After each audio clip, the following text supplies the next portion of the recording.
go crazy. It go crazy. It go crazy. Go, go, go, go, go, go crazy. Go, go, go, go, go crazy. Go, go, go, go crazy. All the way from the old to LA. Go crazy like a dum-dum. Eastside homeboy, where I come from. Dance on the floor till you go numb. No fighting, no hating, no red rum. This is O City. All the way to the bay, hit the base, feel me. Catch a case cause it's beating up yo Chevy.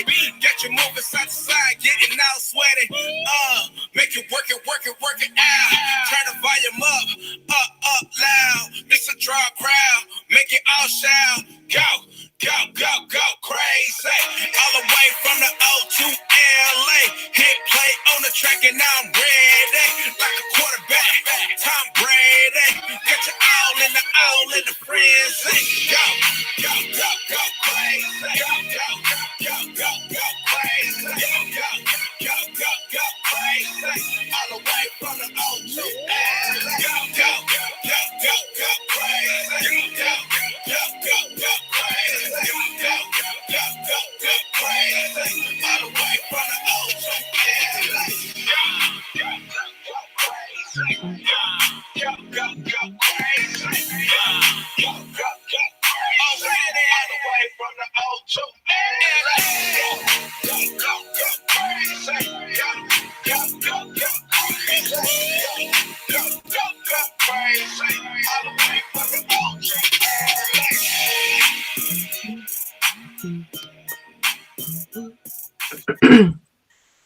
Hey, what's going on, people? On this fine Tuesday, on the what is this? Not the eve. This post love day. Yeah, we just the day after. Is that what we do? We don't put nothing fancy on it. We just the day after. When it's over. It's the day after. What's going on, good people? Welcome to the day after show here with the scoop. I hope you have had a great week filled with lots of productivity. Hopefully, you got some love in there at some point. I don't even care who it was from. Okay, as long as you were shown and gave a little bit of love, I'm here for it. Okay, because I'm not gonna discriminate on how you get your love. It could have been from your babies, them. It could have been from your mom and them. It could have been from your man. It could have been your girl. You know, just as long as you got some love, I'm here for it. Okay. There you go. If you didn't, there you go. Let's some sugar. But okay, all right, we go. That's cool. Listen, I'm not choosing violence in the first 5 minutes. We ain't even hit 05 yet. Okay, I ain't even locked them in with the likes and follows. Violence is early. Oh my goodness. If you are new around here, as you can tell, we have us a good time, and it is all family here at the Scoop. And we want to make sure that you are always locked and loaded and ready to have a good time with us. And to do that, we invite you to share in our foolery and the conversation by liking, subscribing, following, hitting the bells, and all of the things for the Scoop show. And you can do that. Drum roll for my image so I don't have to toggle. You can follow us. You can follow us. Lord have mercy. You can follow us on YouTube at The Scoop Show, on Facebook at Real Scoop Show, and on Instagram at Scoop Radio Show. You can always stay locked in because we hit you with the notifications before we go live, when we go live, and we are always commenting throughout the show. Okay, so you can lock in whenever you get ready. And if you want to come have a conversation with us, if you got an idea for a show or you want to get in with that inside scoop, hit us at globaldriveradio@gmail.com. Okay, I always forget to throw that in there, but I saw it. hanging out on this evening. Other than that, if you would please hit that comment section and tell us where you are tuning in from. Hit us with that city and state for the one time. That's your official hey, how you doing to all of the fam that are chilling out in the comments awaiting your introduction. Okay, and while you're hanging out in that area, hit the share button. Okay, that'll let your main line know where you will be for the next little bit, having a good conversation and a whole lot of laughs. Okay, so after that, sit back, get comfy, plug in that charger, get your drink, and let's have a good conversation. Okay, bro, how are you? I How am. are you? I'm real good. I'm good. Can't complain. Had a good day. I'm on vacation this week, so Mhm. I'm good. Got to sleep in. I'm good. It's a fine time to be on vacation, sir, I must say. Listen, I got to do what I can. Right. I needed it. So no, I'm good. I'm good. Hey, Mama, how are you? How are you? I am well. I'm well. It has been a good day. It has been a good day today. It's been productive. Got a lot done. Um, on the cusp of a really good sale. Elegance by Design did good this past weekend. So I thank everyone who participated in the self-love sexy self-love sale. I tongue-tied myself with that sale the whole damn sale. I had to think about it too hard. I will not do that much alliteration to get that. I had to think about that order too hard. That was a learning for you, girl. Okay, but it's over now, and y'all did real good, and I appreciate it. So thank you so much for your orders. But you can still always go to Elegance by Design and order yourself and your fam some goodies, because there are still quite a few things that are still marked down. They're not as deep as for over the last few days, but you can still save a couple coins. So visit elegancebydesign.com. See, I slid that in there early, so You, if you we did. get going real good later, Listen, I we put can it. I put the address in there where folks can go ahead and get it too. So I'm with you. I got you. Thank you. But yeah, I'm good. I'm good. Ready for the right. Ready for this good conversation. We already decided that we probably not gonna finish it, so I'm very excited. That's always a good sign when it's too much. When we have an overflow, we got an overflow. Yeah, we do. I was gonna say. Well, I guess I could start with the bad news. So I guess we'll start with the bad. So the bad news for the night, you know already. So this is Don't do that. This Don't do Black that. History Month, and we've had Jamaica on every week giving us Black History facts, but she is not feeling well today, so she's not going to be with us. But she did give me a website that she recommends for all of us. So so do me a favor, y'all. If you all would make sure in the comments drop a either some hands or a note to Jamaica letting her know that we are with her and hope she feels better sooner than later. And I will put in the comments here shortly the website that she recommends all of us to be able to go and look at. So we're going to go ahead, and again, as y'all can see, I'm tagging folks. Y'all go ahead and tag the people in your comments and tell them to come and join us. Hit the share button, as Q already said, because we got some topics tonight. So you ready, Q? Let's do it. All right. I hope y'all ready. Let's go. Let's do it. We are going to start tonight. We're going to talk about the halftime show. So I know this weekend, if you saw the halftime, if you watched the Super Bowl, the halftime of the Super Bowl, you saw that it was the Dre show. So it was Dr. Dre, Snoop, Mary J. Blige, Kendrick Lamar, and Eminem. So yeah, I watched it. My knees are hurting still from it. No, I didn't dance too much, but it was good. So what would you? Did you throw 50 in there? Oh, and 50. Thank you. He's not in the picture, so that's when I'm mad they left him off the flyer too. Like after the fact, they should have like morphed him into hung him from the top. That's what they should have did. upside down. Upside down from the top. So, what were your thoughts about the halftime show? Oh man, I loved it. I loved it. So I came up, on this music. We all did. This is home for me. This is so,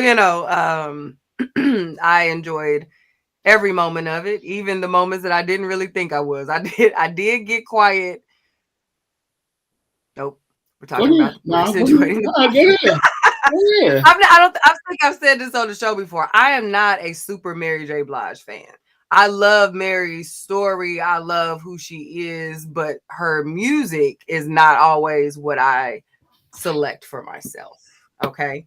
But full respect to the queen. Like, I give respect where it's due, but there's that. So I love the first part of her performance. I would not have chosen the second song. Personally, I literally sat there like this. No more drama, right? Was it no more drama? No more drama. Yeah. So like I watched it very, very intently. Like I paid a lot of attention to what was going on the screen. I did not have a dance break for the no more drama. But aside from that, I enjoyed all of it. I really enjoyed Kendrick Lamar's performance. I liked the visuals of it. I did Kendrick Lamar, period. Like I miss him making music minus the yelling at us for the last 45 seconds of every song. But like I love Kendrick Lamar. So I really, really enjoyed his performance. And Snoop is just fun to watch at this point of his career. He's almost up there with Plies for me these days for just like, I enjoy watching you enjoy life right now. So in addition to enjoying the music and, doing my thing and all of that, like it was cool seeing him and Dre and Eminem.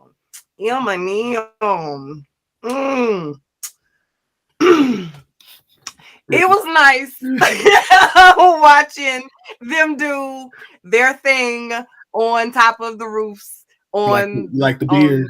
Did you like the beard? Yeah. The beard. Yeah. The grown man beard got you. I got you.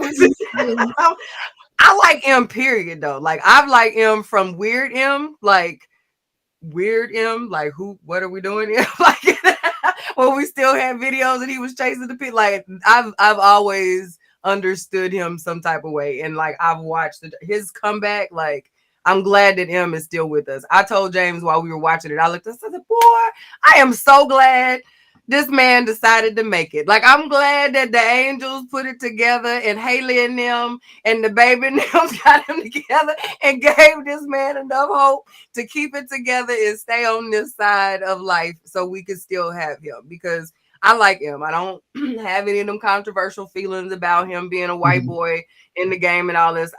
If you are a lover of hip hop, you know how this happens. Like you absolutely can understand how there's an Eminem. Yeah, there's probably been some manipulation and some marketing that happens, but we have a lot of manipulation and marketing happening that looks just like us. So like in a lot of ways, we can't really pick and choose. The whole choice of that show was manipulation?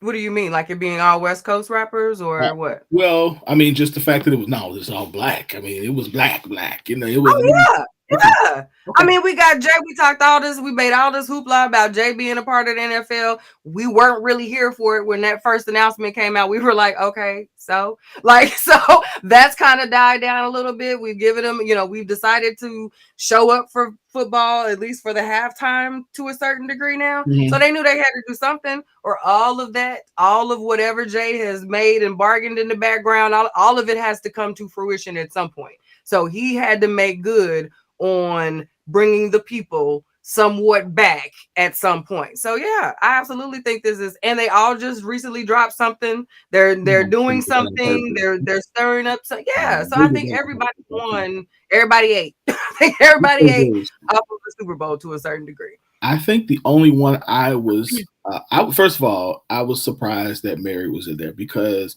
all of them are signed to Dre, right? Except her. Mm-hmm. And so I wondered where she came from in that. Like, did they just need somebody a woman? Did they? There's not a woman What was the artist. Yeah. I don't think there was a female death row artist that had a catalog and fan base that they could have brought back in 2022 that would have created the buzz that Mary did. And Mary is like the queen of the hip hop R&B crossover. You know what I mean? So like she could go no matter what coast you're gonna put her on. Yeah. It was just I think also thinking, being products of that time with the whole East Coast, West Coast beef, it was just like, okay, it was interesting. I thought so I read today that there was some complaints about Kendrick taking down his basically anti-police line in All Right. And I guess Dre didn't. I didn't even hear Dre's where he said it, but I guess Dre didn't take his, but Kendrick did. They knew, of course, they said they knew that M was going to take a knee. But I also read the article. Cornel West talked about how this was a missed moment in history, that basically they should have highlighted the injustice that's happening. Specifically, he was talking about with the lawsuit that the coach that we talked about last week has had. And I don't know. I'm like, well, I don't know how they could have done that, but okay, I guess. What are your thoughts on that?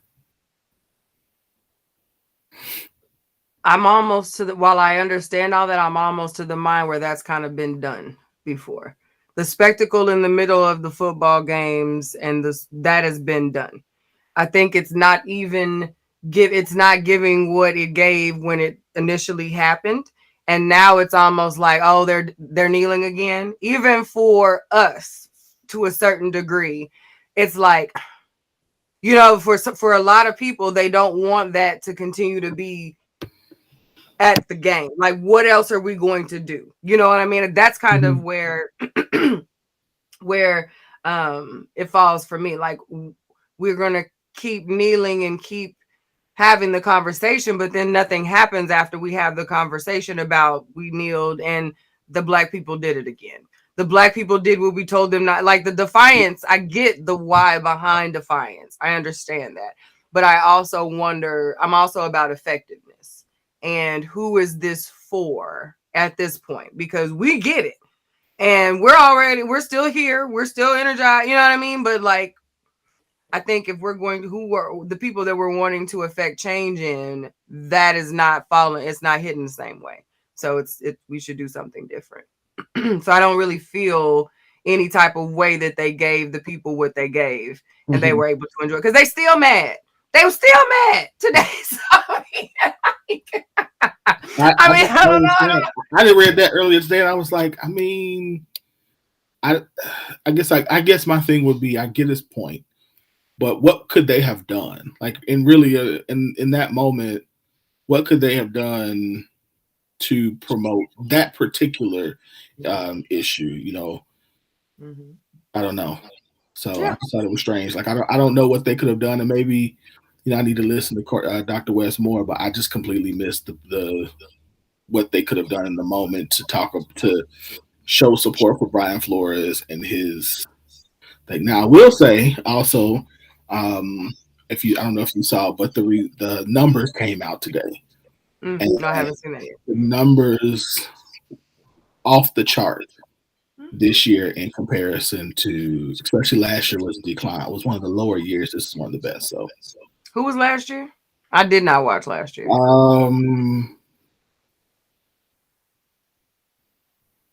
want to say it was it the Rams last year too? No, who was on the halftime? I don't care about the game. Who was on the halftime show? Last year wasn't Bruno Mars, was it? Was it Bruno last year? In The Weeknd, because my daddy was talking about it. That's who. Yes, I think The Weeknd. I didn't like it.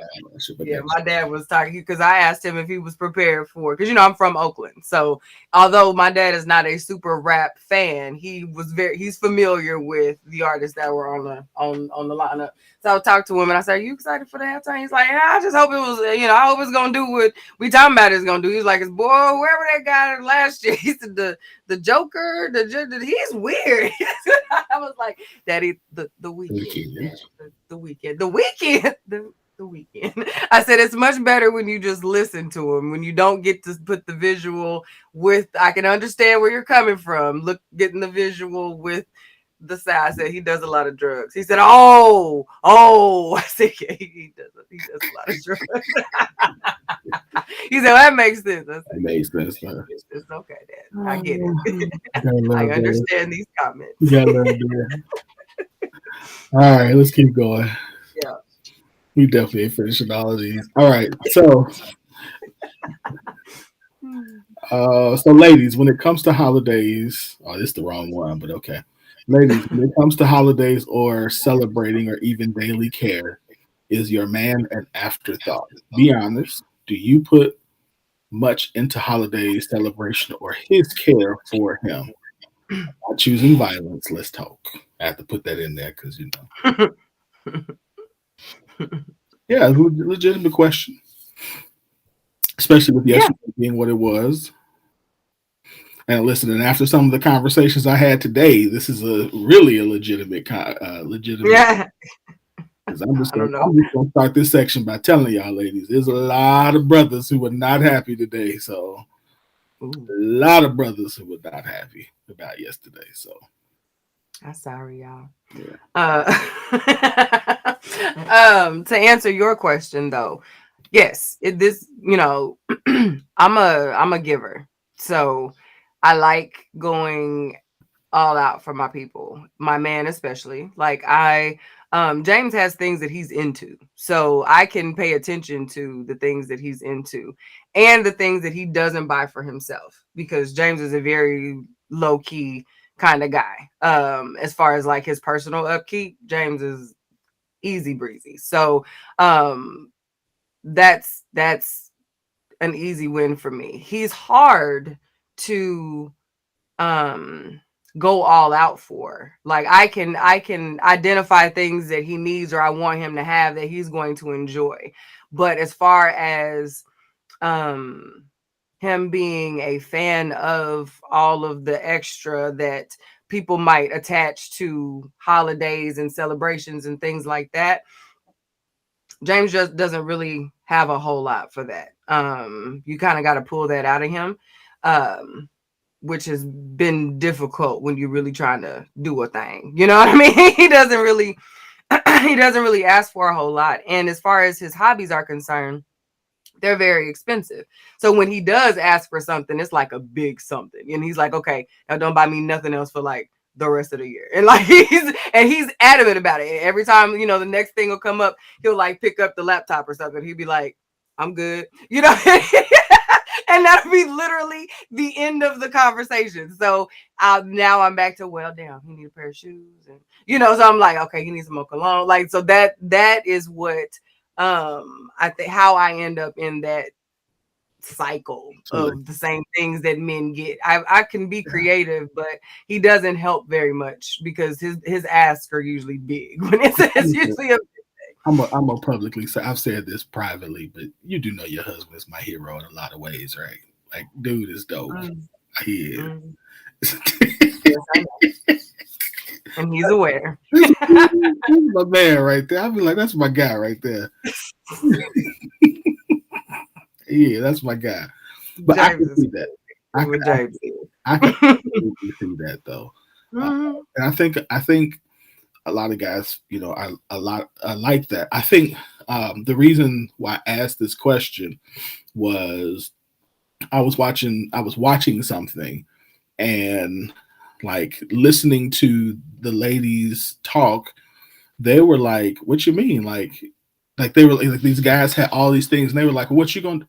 I don't know. I didn't even, like, literally they were saying, I didn't even think about getting him something. And I was like, I wonder if we've become so accustomed, especially like to Valentine's Day, something like that being something that's for ladies, that if it's normal, that we don't think about it. Because I thought Valentine's Day was for ladies, and Sweetest Day was for guys. So Whose day? Sweetest Day, which is like in October.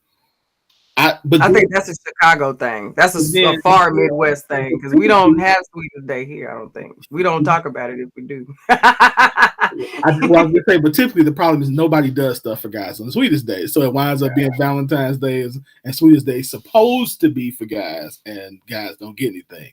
So I don't know if now, again, and going back to even our discussion last week on Clubhouse, there are a lot of guys who are not even verbalizing that this is a problem for them, or who was I talking to? I was talking to somebody, and they were like, "All I get is socks." I was having a conversation with somebody. Who was it?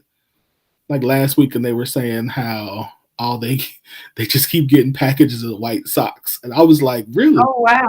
Yeah. So, and I was telling them about my rocks. About my rocks that Trey gets me. Trey's got me like four. He's got me. These are babies. Kid gifts are different. Babies are different. Yeah.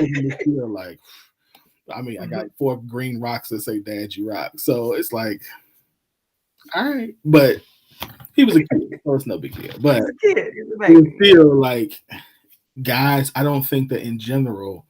I wondered if ladies put as much into celebrating a man, or as much into the daily care of their man as they would expect for him to do for her. I think the daily care is probably more of an absolutely, as opposed to the celebration. I think if this man is your man, this is for in-house people. If this person lives somewhere else, your ability to care is limited. But if you are sharing a space with someone where you live together, I think if you are a caring individual, a nurturing individual, if that is your nature, then you have more opportunity naturally to care for your spouse. I think if for men, celebrations and holidays are harder because women debo those days. But as far as overall day-to-day care, I think we got that in the bag. Like there are some men who will admit, I am lost in the sauce if she gone for a week. Like, I don't know if she don't do the casseroles and do the laundry and tell me where the things are that she usually finds for me. Like, I am lost. Listen to Kevin Hart talk about his wife in their household.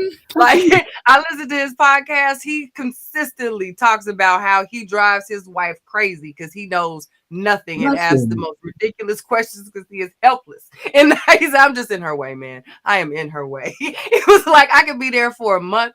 I could be there for a weekend. I am in her way. I never get it. I never learn the process. I never get the schedule down. I am in her way. So, I mean, there is that I think that gives more room for yes than the celebrations and holidays, because we do need some type of blueprint in a way for y'all, because y'all don't want roses, y'all don't want candy, y'all not super excited about the things that we get excited for.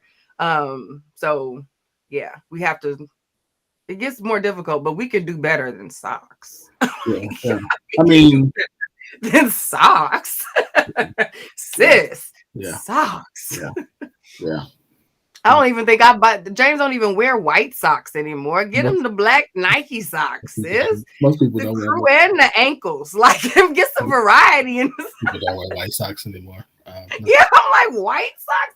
She don't even like you, bro. I hope he ain't listening. I'm sorry if she don't like you, baby. Vanessa said, "What's happening?" I'm gonna say, "What's happening every day?" I think that's where the daily care part comes in. But I think the reason why I added that in there is because there are some guys who would say who have said, like, I feel like I'm doing the daily things to care for her, but then when the holiday comes, she wants something special, and she doesn't appreciate the special because of the things that I'm doing on a day. And I thought that was, I mean, I've heard that before, but I'm like, well, so which made me ask the question: is she doing that same thing for you, providing, good things day every day and then doing something on another level on that day, like she's wanting. Right. Is there a level up to it? Yeah. And Yeah. so it's like, again, just a thought. I don't, again, I think that, we're just so accustomed a lot of times for me and a lot of the people I know of just thinking this is for her, I get mine later, and it never happening, and then being mad and venting and then moving on, as opposed to just saying like, look, I don't like this. Like, I would like to feel appreciated on said day. And like you said, these are the things I like. Like, you ain't got to, I don't want no roses, but whatever my thing is, let's find a way to make that happen. Yeah, let's do that. So I think that's fair. I think that's fair for everybody. I think as a woman, if that's your expectation or your desire, go for it. Yeah. Go for it. Same thing for a man. So appreciation is for everybody. Yeah. Yeah. Especially if they do stuff to be appreciated for. Like if you got a man or woman out there that's riding with you and we shouldn't have to drag grateful out of our spouses. Yeah. And like, what are we doing? Shoot, these single streets is horrible. You appreciate them so you ain't got to come back out here. Yeah. Horrible. Yeah. I don't like it. From the outside looking in, it ain't looking good. Okay, so apparently I didn't put this one in there, so I'm gonna ask the question. So the question was, ladies, what did it say? Hold on. Good thing I keep these in my phone.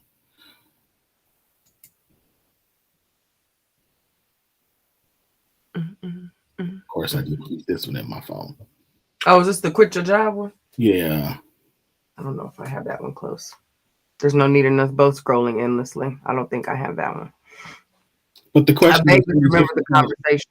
Yeah, ladies, if your man asked you to quit your job, he was able to financially take care of everything, would you be willing to quit your job? Was the question.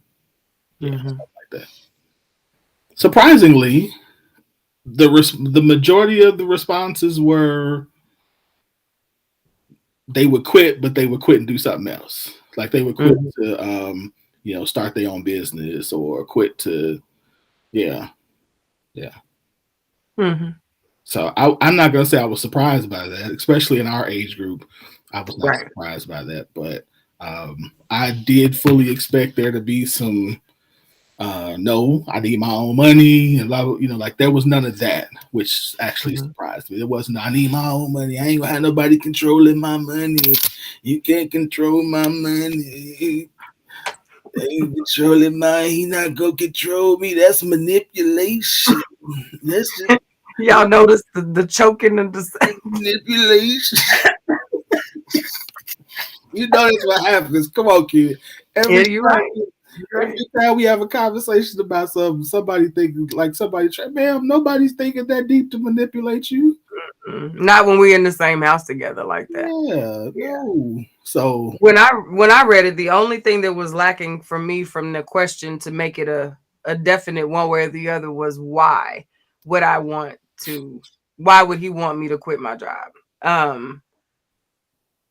Because I enjoy working to a certain degree. Like I enjoy the job that I currently have. It's very much me and it satisfies a lot of the other parts of my personality that I enjoy doing right now. So if all of those things were in alignment that you stated, like our finances were good, all that was good.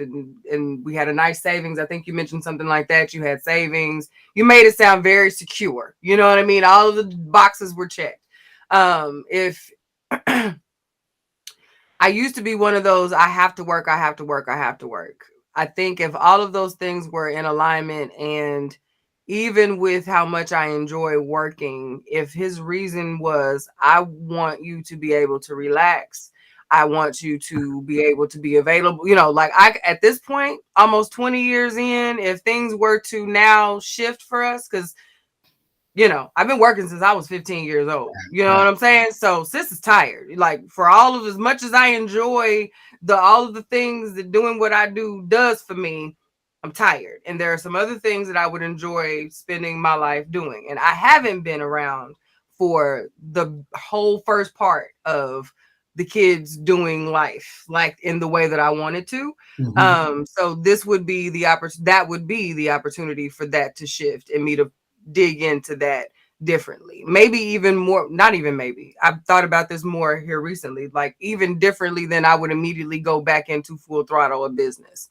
Like I would if all things were in alignment, where money was not the thing, a hustle was not necessary, Mhm. that would be the priority. I would lean into that and love it because yeah, I've earned that. So I don't look at it in the same way that I did That would be the priority. I 10, would 15 lean years into ago. that and love it. Uh-oh. So I don't look at it in the same. Oh, That's I don't me. know. Sorry. That was me. Okay, you good. But yeah, because before I was very much I was one of those. I like a check. My mama taught me you have a check that comes in your Check out. name. Yeah. You know what I mean? So yeah, I don't want to have that fight at this point. There's a different priority for me. So. Yeah. Yeah, and I think the why is definitely an important thing. Because again, we could be manipulating. You want to make sure you're not being Right. manipulated. You Stop definitely that. That's real for a lot of folks. Stop I acting. know, but Jesus, every time, come on, that's not it every time. But nevertheless, it's a real thing. I'm not making light of that. That's not happening. It can happen. But if that's my thing, you know what's funny? I say the tongue in cheek, but what's really funny is it's usually the same people who say it. And I'm like, sis, Mm-hmm. that's not that one guy did that to you. Yeah. Nevertheless, I will say, I think, like you said, to your point is, I think that most guys who do it, they do it because the pressure and the stresses that come with work. Like, I don't know any man who wants his woman to have to work. I Mm-hmm. think all men is like, we can't afford it if you don't work. So, Right. okay. But I think all of us are like, man, I would really appreciate being able to see you work. Either if you're going to work, do the work that you like, and whatever you want to do with the money, you do with the money, or that be our money, just, travel, what, I think all of us in general Mm-hmm. want us to be like, there are some that don't, so I don't want to say that but I think, what I mean, that's typically what most of us want to do. So it's the idea of being able to create a certain lifestyle that I think that we're looking for when we say that most of the time. But yeah, I was surprised by the answers. I was pleasantly surprised, which encouraged me, because it's like, I think, we talk a lot about the back and forth that's happening right now, but it made me kind of hopeful, like, okay, we're getting this partnership thing in this area a little bit. Mm-hmm. Like, okay, yes, we understand that we are a partnership. And so listen, and we all want to do the thing that we enjoy doing. So this would allow me to still be what I would consider a good partner, and to be able to, instead of going to work for a place that I didn't like, to at least work for a place that I did like, even if that meant I had to make a little less money. So yeah.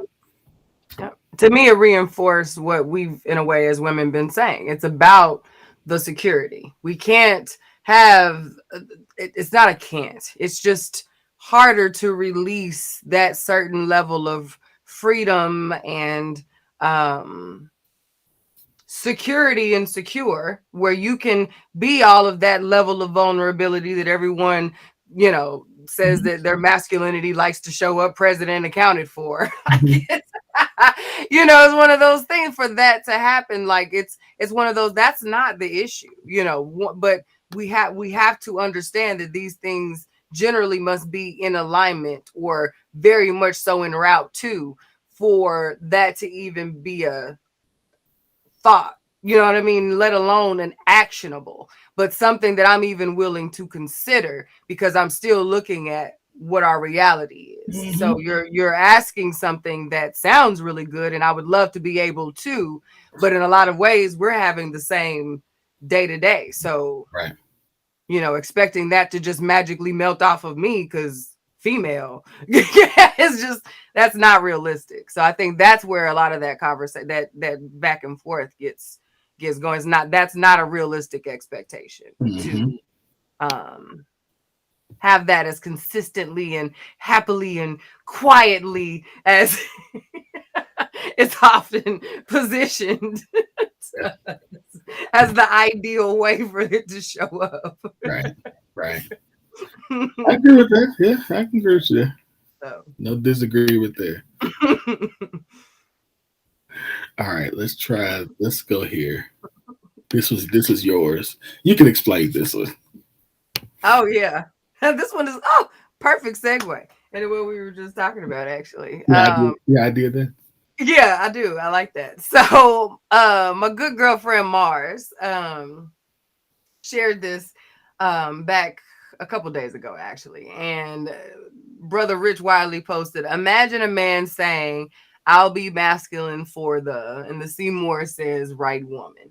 And I shared this to win this way because the caption was like a for me. It's just Mars says, "They don't say it, but that's exactly what most do. Women just say the ish. And a lot of men dog walk females until he meets the woman he wants to do everything and more for. Same ish if you ask me, but I know how y'all like to argue in my comments. So whatever y'all say, y'all win."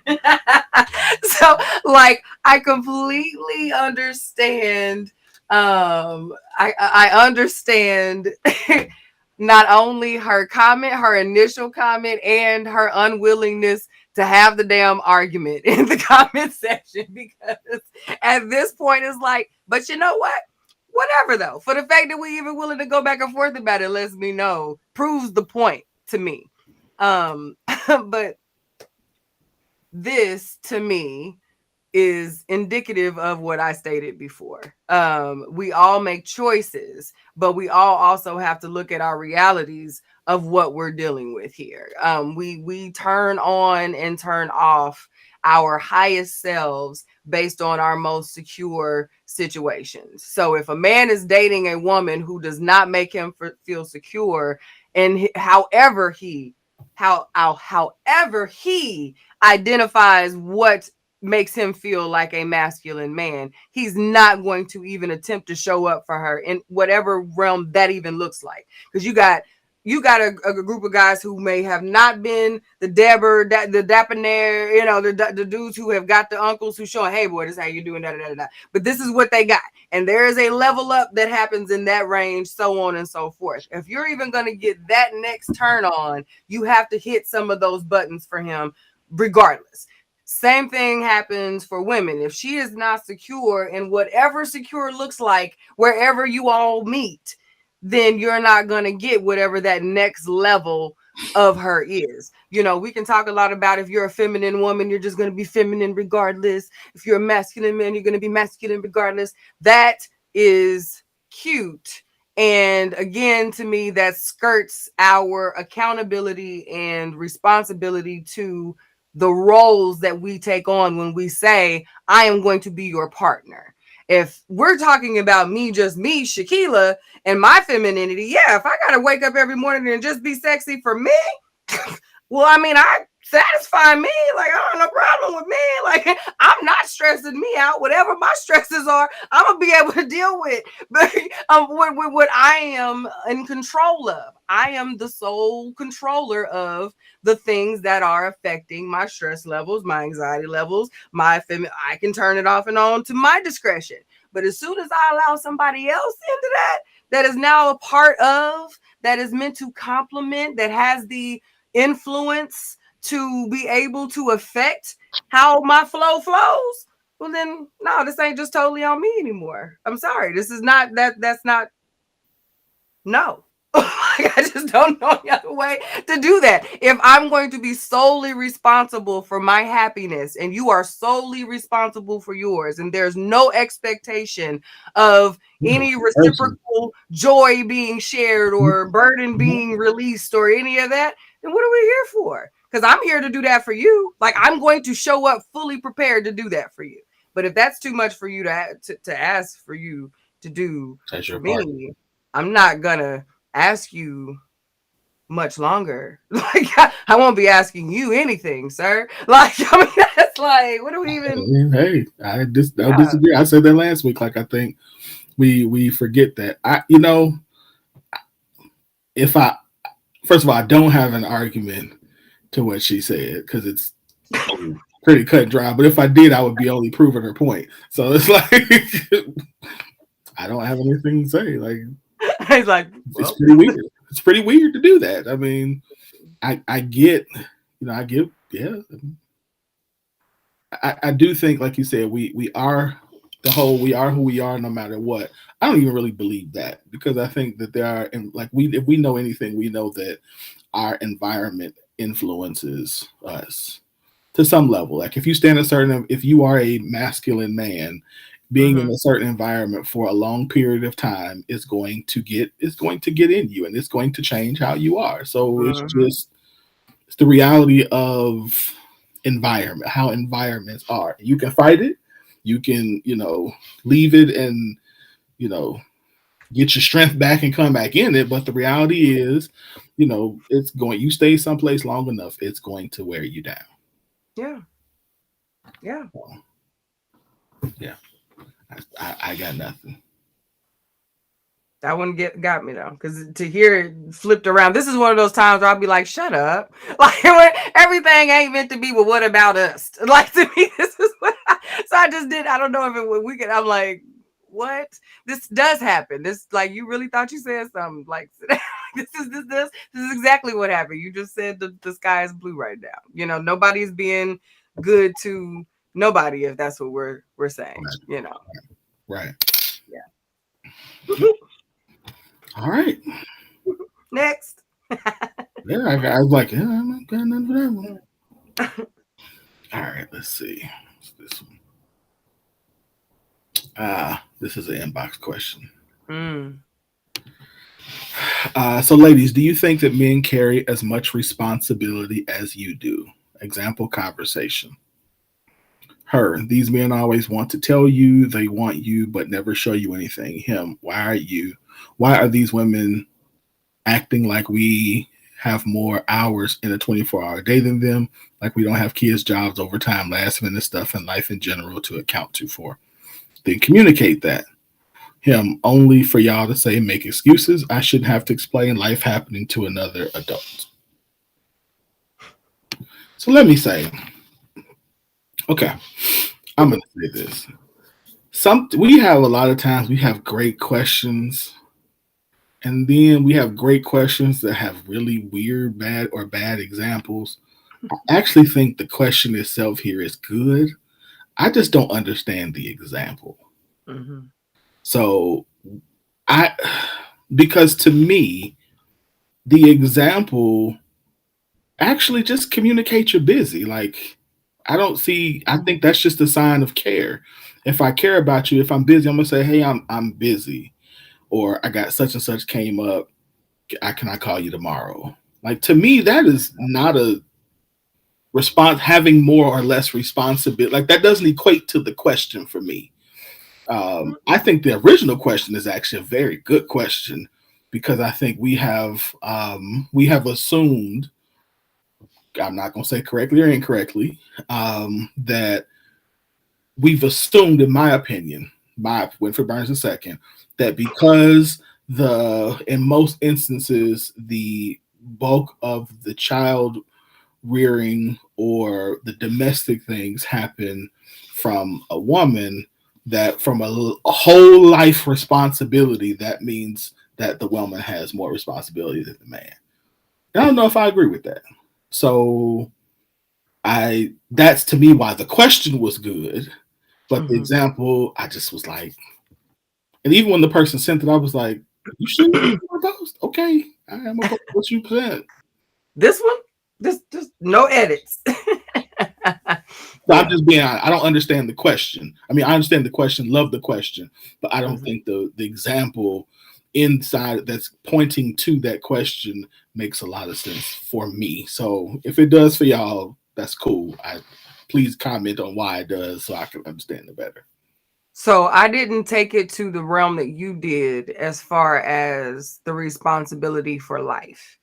And I say that based on the example, because the example sounds like a dating example. So meaning, do the men have more? I read it as, do men have more responsibility in the process of dating, identifying, we're going to be together, that type of thing. And based on the example that he shared, meaning, hey, I'm busy, I might not be as available to show up in this dating way that you expected to. Why can't she just get that? And why do I have to go out of my way to say to another adult that I'm out here adulting if we've already established that we're dating, type of thing? Like, how much responsibility do I have to, like, it feels like he's like, why are we responsible for over communicating this when that should be understood? When them was understood shouldn't be explained, type thing, which is the dumbest shit in the world to say No, in the realm of you still should just say it. Like, what do you mean? Yes. But that's what I read. When I read that question attached with that example, I thought that was the whole, you know, he goes and gets the woman that he wants, and, you know, we are waiting for them, they choose us, and that type of thing. That's how I read that. With that being said, my thoughts on that was from the traditional perspective of dating, like what I just touched on. If you think that the man is supposed to pursue the woman and she is supposed to allow that to happen based on her, you know, willingness to date him back, but then her interest is then supposed to be shown back and then in my mind, because you like this woman, she now is different than all of the other humans that you interact with.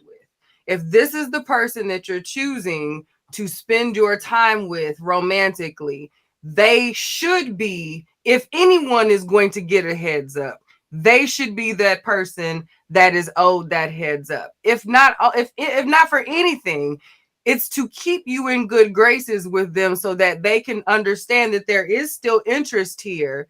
However, life is busy, I still have to go do adulting. But as soon as time makes its way, I'm going to make my way to you. Is that type of communication that needs to happen or would be expected from a man who was interested in a woman.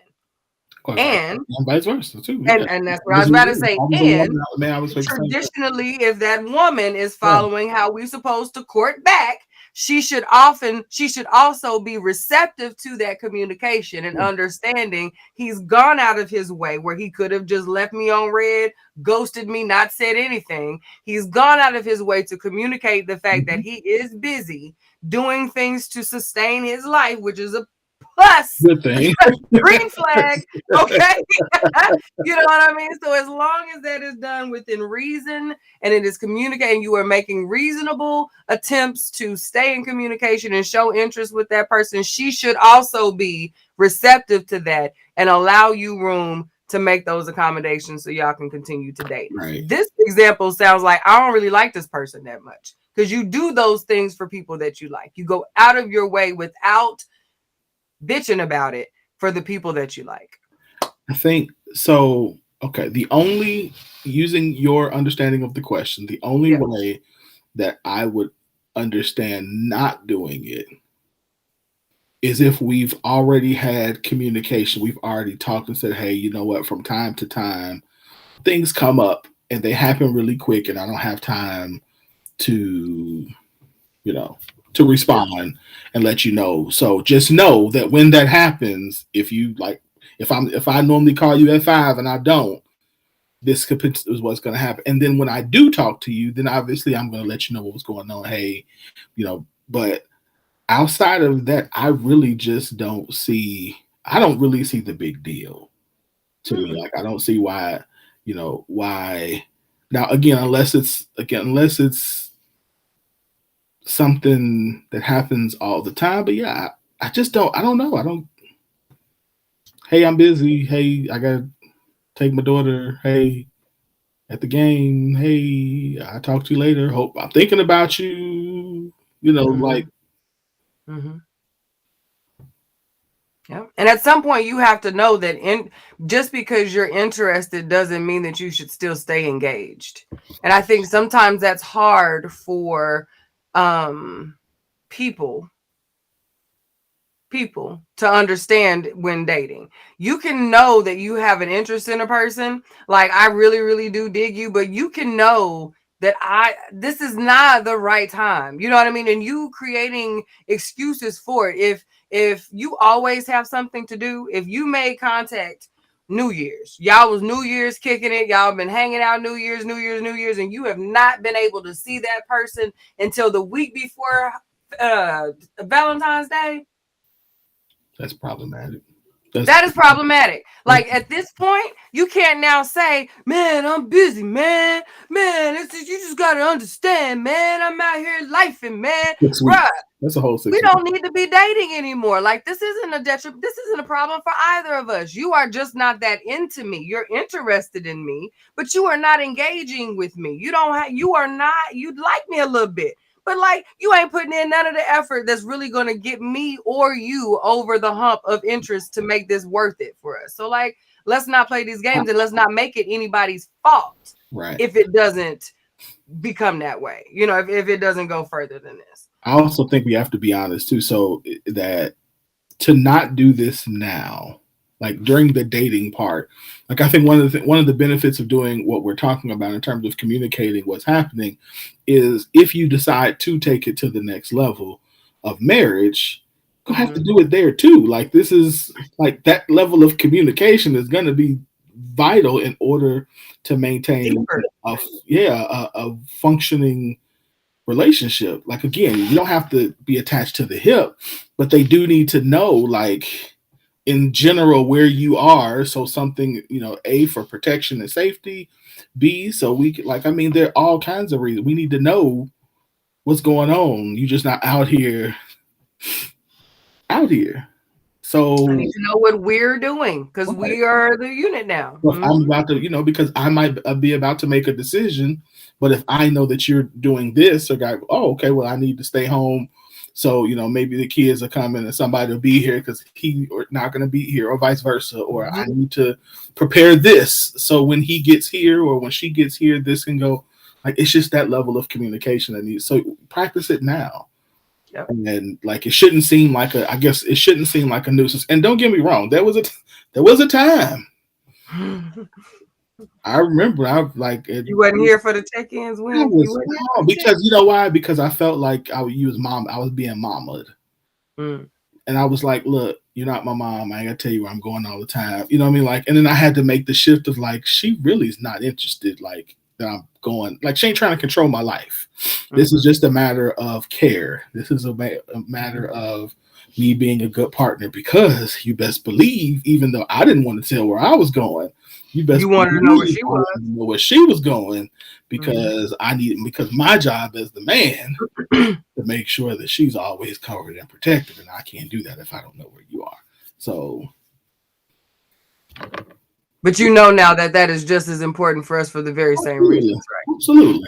Yeah, that's what I mean. I was 23 when that happened, when I felt out like that. So because I think back on my parents. I don't know if they're still watching or not, but like growing up, my and she's gonna laugh at this, but she probably thought my dad probably over communicated with her as far as where he was, because my mama is not one of them. Okay, well, I'll see you later. He's at work, okay. But when they first got together, my dad worked out of town. He worked for the state, and he did pretty dangerous work. So him, when they initially met, that was her mode. But after she understood the importance and the danger in what he did, I noticed how she started that would shift a little bit. You know what I mean? Where she needed to know more than before. And like, even now that he's home, he's not doing that anymore. He be up the street, y'all, like up the street and around the corner. But my mom knows where he checks in. Okay, well, I'm gonna run. Okay, Marissa, I'm walking in I'm doing that. But now it's because that's a different type of accountability for them, as far as this world is kind of crazy right now. So now she wonders, if I know my husband is in this area and I'm watching the news because I'm sitting here and I see something that's going on, I have a different understanding of okay, they are still watching. I know she's having a good chuckle at this, but like there's a different level of comfort that can know, well, I just hung up with him, he's not there, he's here now. And it takes a lot of anxiety out of the relationship just because they does do that check-in. Yeah. Yeah, but it's how they balance each other. And he'll say, "Okay, Marissa, I'm gonna let you go now. I'm gonna let you go." You know, because he knows that's how she is. Okay, baby. Okay, is that it? Okay, you know, like those. That's the way. Okay, but I'm gonna let you go. But that's how they take care of each other. So 30 plus years in, that's how you take care. That's what it looks like. So yeah, you just have to, some stuff you just gonna have to figure, you have to get with it. Like, you have to check in. You got to, that is how we protect y'all too. We're dispatch. We get to see all of the things. We got all the phones, we got the TVs, we got the internets. We can tell you where you go. You know what I mean? So yeah, you tell me you're on the south side and I find out, you supposed to be you're on the north side and some things going on the north side. I'm sitting here dumb. I don't know nothing going on. Show crazy on the north side. Is that baby? Like, who wants to be that woman? You know what I You mean? don't want to be that guy, because if you are, trust me, you're gonna hear about it. Yes, You could get 'cause I'm shot, and thinking you you on still the gonna south hear about it on the side. news. If you hadn't have told me you was gonna be on there, I could have called you and told you to stay away. Right. Don't be there. They got the stuff going on, right? We are the 365 all around coverage. You know what I mean? So it's real for everybody out here. Like, we take the same vows y'all take. Like, I don't know, like, the same ones, like verbatim. Like, so I don't know why y'all think they hit different for us than for y'all. We adapt them to our capabilities. Vanessa said we will have to be considerate and accountable to one another. Shanae said, I tell my family, someone needs to know where you are at all times. This world can be crazy. Yep. Yep, absolutely. Yep. I don't know why their comments not showing up, but anyway. Yeah, I was about to say, I heard you type Shanae earlier. I was say, sis, where is she at? I miss you, sis. Like, seeing you. ET ain't doing nothing wrong. ET can phone. Listen, and this is it. This is it. This is it right here. The less stress, the better. Less stress, the better. That's it. There you go. That's it. There you go. Mm-hmm. That's it. All right, let's keep it moving. Yeah, we got to do this one. Lord help us. Whew. All right. Oh Lord, listen. Woo! I have no idea what to do with what I found. In fact, I wish I had not found it, but I did, and I can't unfind it now. I was reorganizing our garage and found a box of my wife's stuff before we were married. First of all, you should have stopped right there. There's a ton of documents in there, including some cute things from when she was a kid, like report cards and Valentine's cards, and old birthday cards from her parents, her yearbook, little love notes from high school and college. He should have stopped there. But I also found a stack of scorecards. She rated the performance of each guy she's been with on an official scorecard. Should have stopped right there. Complete with comments about them at the bottom. There were several problems here. First, there are a lot of them, like over 30. He had told me she had been with quote about 6 or 7. Let me tell you, sir, when they say about a number, they're lying. Okay, other guys before we were married. So she lied. Duh. Second, I found my scorecard, and let's just say it's not that impressive. 4 on her scale of 1 to 10, and she was not very complimentary in the comments. I only found one other that rated lower. Right. What rated lower? Depressing. But here's a big thing. Not bigger than the 4. Okay. A scorecard for one of my best friends. She dated just a few weeks before we were married. Huh? And he got an 8. I had no idea she had been with him. Neither of them ever said anything or have let on. What should I do with this? It's making me crazy.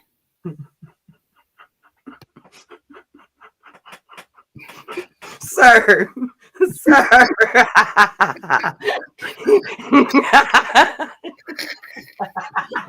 Right, mama. You slide that damn box back under that bed. No, but for real. The only thing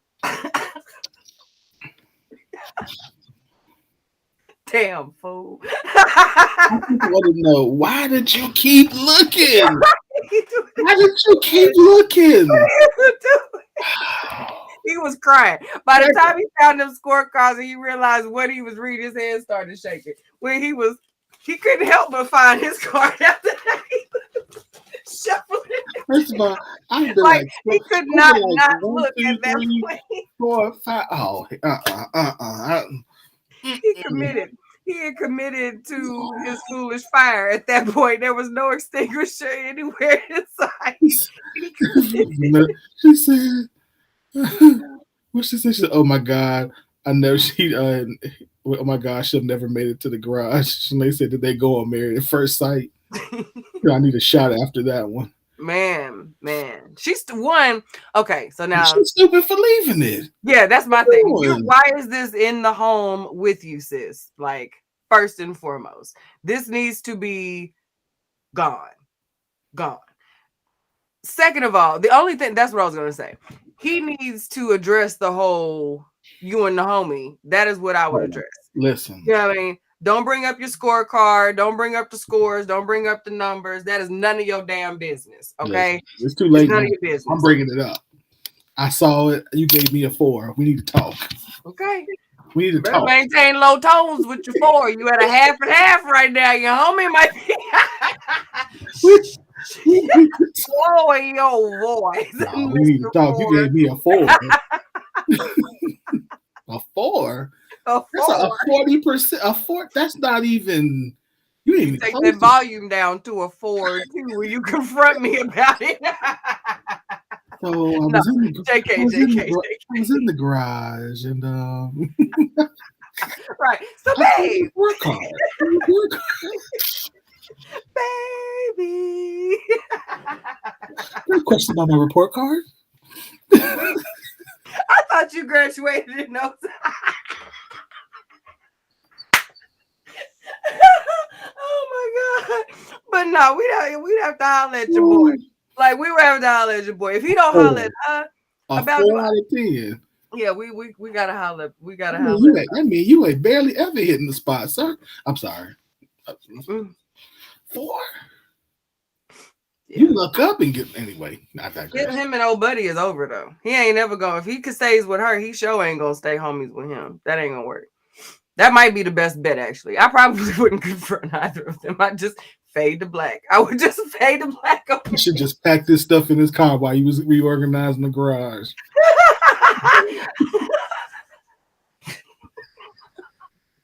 I have nothing positive to say about this. You know, when you sent this to me, I was like, wait, what? I'm not going to be mature. I'm not going to be thoughtful. I don't have anything good to say about this. So when I read the post, on the original post, and I saw what I said was, I said only thing I could answer is the first thing I would do. The first thing I would do is I would not be friends with dude anymore. Like, I said he ain't the best friend. He ain't a friend. As a matter of fact, I'm probably gonna go find him and stomp him. We just gotta fight. Him.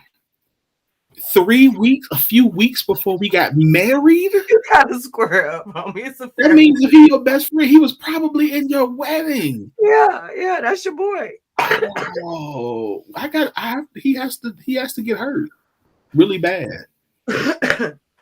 And then after that, I don't know. After that, I don't know what if I choose to stay, we got to address, in all seriousness, if I choose to stay, we got to address this because I need to now know what is happening. You got to address this I need to know why. First of all, why are you with me? If I'm you know what I mean? Like, if you was with an 8 and I'm a 4, why would you stay with a? Why do I got money? Like, you know what I mean? Like, in my mind, what? No, we learned a new term this past week, husbandy.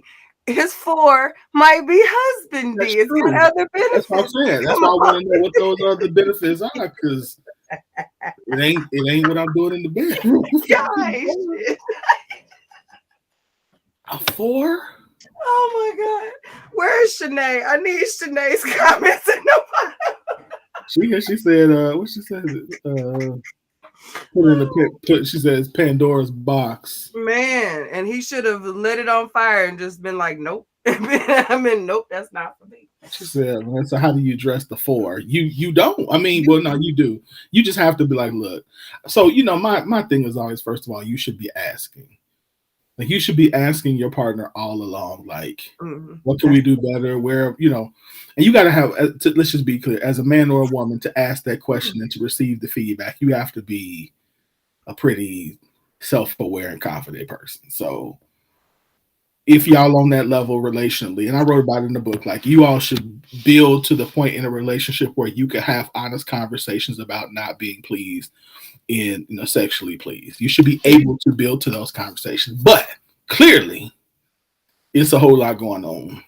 Did he say how long they had been married? Like how long had passed from the report card to now? No. I would ask her before I confronted her. I would probably ask her some thoughtful questions about what she thought about me sexually. Yeah. See if it was still in alignment with the 4. If it was better than that now, I might not even say nothing. Because if when you're first getting to date somebody, well, no, a man's ego was going to say something. But what I'm saying is, if we've been together 10 years and we first got together, you rated me a 4, we figuring things out. And here now that we done figured things out and we got a groove, and now I'm swinging from the ceiling fans, and I'm undressing you at the door, and it's obvious that we getting it in and enjoying it. Like I'm gonna be like, good job. Well, okay, yes. I would still want to know what those things were, because it's just my profession. It was awkward. We were new. Well, I'm just saying, if it was new and awkward, that's one thing. But sis wasn't being. I mean, like you was 3 weeks ago with my best friend. So that's the problem. That's the question. I'm trying to. So I need to fit again. What was it? Like again, more so because at that point now I need to know. But I'm not getting over that easy. That 3 weeks ago you was with my 3 weeks. No, not 3 weeks ago. 3 weeks before our wedding. Not 3 weeks before we started dating. Yeah. 3 weeks before our wedding. We're a done deal. We were already dating at that point. We getting ready to go down the altar, and you had just not. My best friend just slept with you, and you gave him an 8. Second thing I need to know is if they've been together, let's just call it 10 years. Why you still got these scorecards? Yeah, that was my first question before we even got to all that other stuff. Why is this still here? Because I mean, it's done now. Like it's done. And had he never have found that thing, then they would have lived happily ever after. Until he'd have never known he was a 4. Never known he was a 4. Life would have went on. Him and the boy, because who's to say they never did it again? It could have been her last hurrah, her last ratchet, terrible, trifling hurrah before they did what they did. Because people do those types of things, and he would have never known. Why is this in your marital home? Not in the storage unit, not at your mammy house as y'all cleaned out your college room with the last trunk that you brought home when you moved out your last dorm. That is not where this is. This is in your marital home. You move this into the home with your husband. You big damn dummy. That was so. She gets whatever smoke comes her way at that point, because if it wouldn't have been there, you wouldn't have had this conversation. You wouldn't be in this situation. Right? Yeah. Right. So I would still need to know how I went from. If she said, "Okay, now I think you're an 8," I'd be like, "Okay, what happened? What makes me an 8?" My questions are like, what makes me an 8, and what needs to happen to get to a 10? Like, again, I'm an overachiever, so I need to know. I would want to know that regardless if my boy did that for you or not. Absolutely. If you still compare me to my boy, then we need to have a whole other conversation. Absolutely. Like, I don't want to be his 8. But the scorecard has only now made it even worse, because now I really want to know. It is hard out here for a pimp. You left a scorecard. You left 30 scorecards. 30 scorecards. After you said about 6. I just had the conversation. We were talking, BJ, we were talking the other day, and I said, you do, she had said something. I said, you do know that men know that anytime a woman gives a number that we're supposed to multiply it by 2, right? She was like, no. I'm like, I got your number, babe. 6 or 7. And he had to multiply that by 4, 5. Mm-hmm. And that's just where she started keeping That's just score. scorecards. And again, I'm not by number shaming or nothing like that, but I'm saying, but to say 6 or 7 when the number is really 30. Up until me. I'm in the number. So they say he's never getting to a 10. Never. Never. It's never gonna be never. Maybe. No. That's a bell that he's not gonna be able to ring, bro. I don't see that. That's a bell curve that ain't gonna quite curve his way. He said now he's thinking it's cheaper to keep her. I don't know. I mean, it might be financially cheaper, but emotionally that might sting. Oh, he finna go cheat. He finna go find him a 9 and to make him feel better, and he'll be back to the house in a minute. Yeah, but then he's gonna have to take some type of self-responsibility for it. He gonna, like, he's already, you can hear it. And the thing is, like, it's tearing me up. It's like he knows that it's hard. He like, what do I say in this? Which is why he didn't just meet her in the kitchen when she came home after he done went through all 30 scorecards. So like he's already conflicted about how do I confront her. It ain't necessarily, you know, he's pissed. Like it's obvious that he's pissed, but like, how do you be pissed about this? Like at the same time. So he's right. He could be, but like you have to position this festivity in such a way that does not leave you even more hurt and crying harder in the car.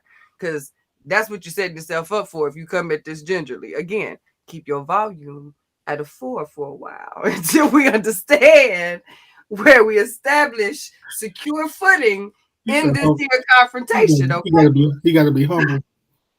You gotta be just humble. A little bit, just a little bit. Initially, just a little bit, so we can establish exactly how in sis is, because she could be in to crushing your whole spirit. Then all you got is them scorecards, but you still got a crush spirit.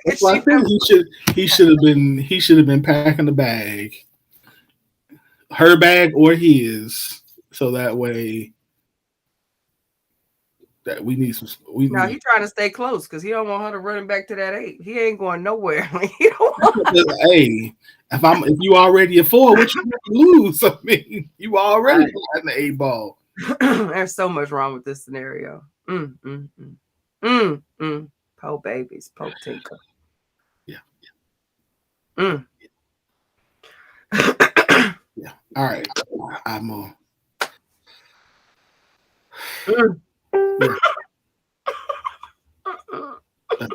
yeah. It's tearing me up inside. I bet it is. Yeah. You tossing and turning, staring up at that ceiling hard and long every night. He's sleeping on the couch. He's on the couch. All right. What else? That was it. That was all of them.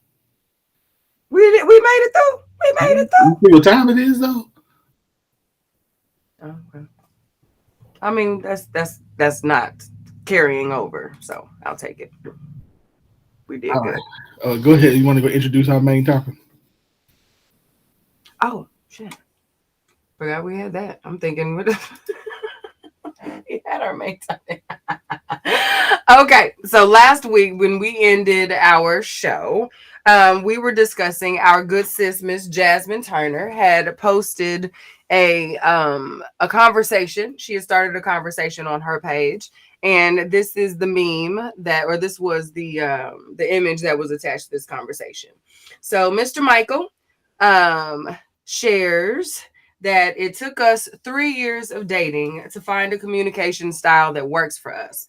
Love ain't for kids, y'all. You got to find that balance between not about to let nobody play me and I'm fighting for this because it's what I want. It's a fine line to walk, but it's there. Is what Mr. Michael is saying. Those are his words of wisdom to the people as far as maintaining a relationship and the level that it takes, the level of communication and trial and error that it takes to achieve that. So we are going to talk about a couple things tonight.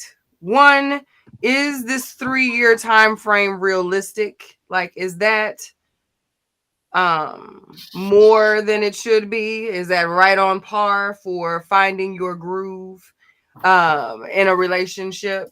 And are we giving enough work to how we are communicating? Are we being intentional about how we're communicating with each other in these early stages and throughout our relationships? Excuse me, so that we are set up for success for when things get rough, when things get tough, when you don't know the best way to say it, the best way to do it. Are you practicing healthy communication all the time? Those are some of the questions that I had. What about you? Let's because you were nodding initially, but I'm pretty sure this one has some caveats for you as well. But those were the two that stood out for me. Yeah, I think a lot of it for me was just why does it take so long? Is this Mhm. normal? My question was, is this normal? What things are happening early on? Like what conversations are happening or not happening early on? Because for me, when I first read it, I thought 3 years is too long to have to understand the communication style that works for you. Mhm.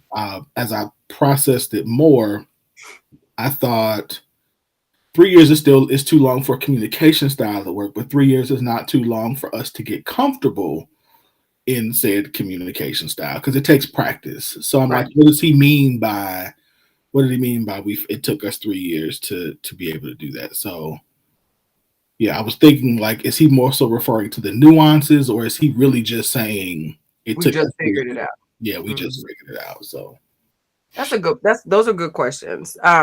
I thought initially that these were probably young people um starting out. I think the way that it could take 3 years is if you're also spending time figuring you out during this time. It's a lot to figure out your communication style as a person, as well as how you communicate with another person that you're attempting to do life with. So if these were, and this is me calling me out, like this was an experience point for myself, because it took James and I a while to find our own individual voices because we were so young. We literally left our parents' homes and moved in together. There was no real single time that happened for us to go out and bump heads and say yes, no, I don't like, you know what I mean? There wasn't really a whole lot of that to happen. So it took us a while to figure out how we were going to do that individually and as a couple. So I think it took us longer because we were trying to do both at the same time. Now for folks, oh, our current age, 30s and up, after you've lived a little life, you've established a little bit about yourself, you have a pretty good constitution about who you are. I'm more on the side with you as far as this yeah, shouldn't really take that long because your priorities are set up in such a way that gets you, I would hope, would get you to the good stuff faster than 3 years as far as how we're going to be the most effective at loving each other. hmm yeah. I'm trying to think through how much I wanted the age/maturity Mhm. would because like in your instance of coming straight from your parents' house into I could understand not knowing like having a strong sense of self and so or a strong sense of identity and all that stuff because you were 18, 19, 19. 19. 19. Mhm. Yeah, so that makes sense. But I think even to me, and again, unless I'm interpreting this differently, which I probably am, to still be able to communicate your 19-year-old self and his change the year older than you, 21. yeah, 21-year-old self, you would still be able to communicate at that place where you are then, like or But was it mature. healthy though? Well, yeah, yeah, and that's what I'm saying. But I think where you were to be able to figure out at 19 and 21 what looks healthy for us at 19 and 21, and then that shift as we, that now that we are You're 36, 36, 38. 38, Huh, you so sweet. 30, Woo-hoo. 30, I so love my you're brother, 30. y'all.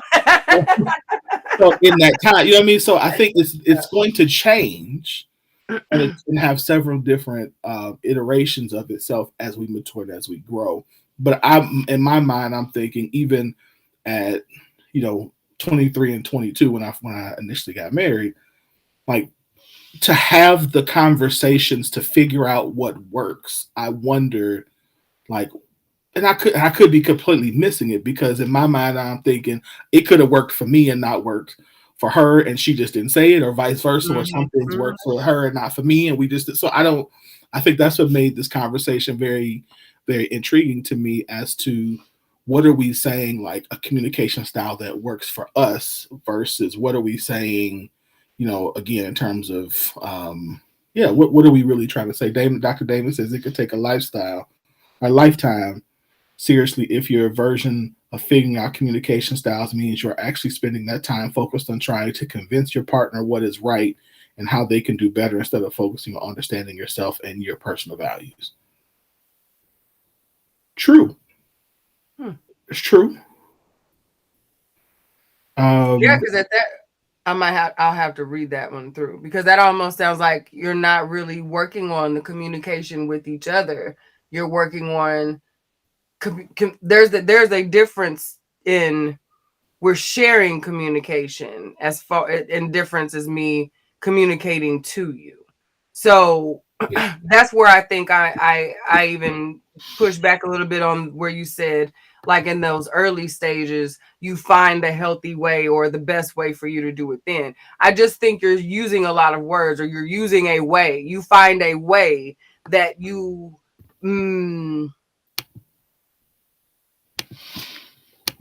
a way that allows you to do your day to day until you realize, wait, this way isn't healthy. You know what I mean? Or this way more, isn't getting us to our end game. So that to me, that is the difference. Because I think you gave us a little more than what you should have at 19 and 21 as far as having healthy communication in place. Yeah. We dealt with cordial communication with Okay. how we can get through the day to day. We're gonna keep this thing moving Yeah. Okay. communication. Okay. That is where we were at that stage. It wasn't until after we had lived through some things, we had won through some things. You know what I mean? We had we had to build trust with each other Mhm. through some things before we began to identify better ways to talk to each other. Okay. So that right there isn't to me is a part of healthy communication. Mm-hmm. Like to have those continued conversations of, so I totally agree with you of the difference between like, hey, we just gonna do what we gotta do to get through to keep the house running, the ship running, and us not to strangle each other. But Mm-hmm. I think that second dimension of having those conversations, even if they're not comfortable or good, or can at times come, healthy arguments or good are a part of what I would consider a good communication, like good communication or developing good communication in a relationship.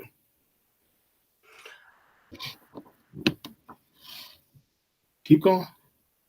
No, I'm thinking. I'm trying to be realistic. I'm trying to identify because y'all know I have no shame. Like I done been through the hills and valleys of this. But I think Amaya, this is funny. The first time I ever stood on a table and rocked my neck back and forth was I was actually pregnant with Anasia. So like we were, no, yeah, because that was my firecracker kid. So like I had just gotten to the point where I was even trying to find the voice that was that was opposition. So like you have to give circumstances and things will stunt even those folks who know what healthy communication looks like. You know Mhm. what I mean? So like it took a while based on our circumstance because in those situation. I know my situation was not unique because I've had these conversations with other couples that have done this young thing and started out. The beginning of our relationship, we didn't have a whole lot of time to fight or figure out what healthy communication was other than survival, because we spent a lot of time fighting other people for us. Like it was the system, it was the family, it was the schools, it was the bills, it was the, we had to stand our ground for what it was we were trying to do. So until we started to get a little bit of an understanding and okay, this is what we're doing, is when we even had time to look at how we were talking to each other or how we weren't talking to each other.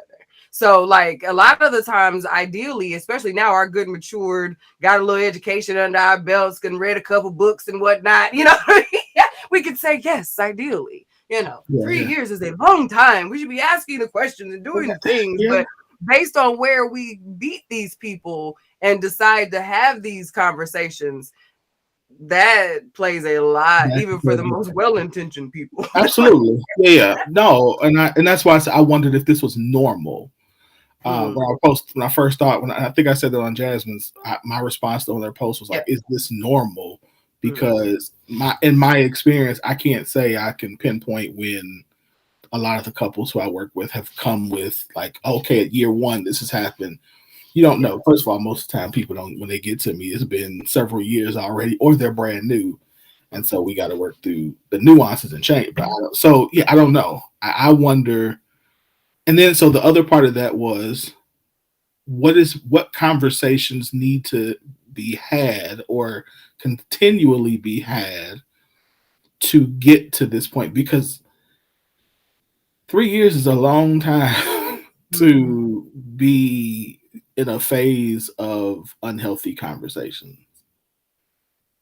I think we have to balance this, because when we start giving people questionnaires, not necessarily, here's your piece of paper and you go down the list, but when we start giving questionnaires, we in a way allow people to prepare in a way that does not allow them to be realistic. True. I think we should spend more time actually engaging and doing life with our people so that we can see them interact with other people. A lot of the things that I've learned about my husband has been through watching him interact with others and me observing how he responded, what he communicated to those people, or what he communicated to me about how that made him feel.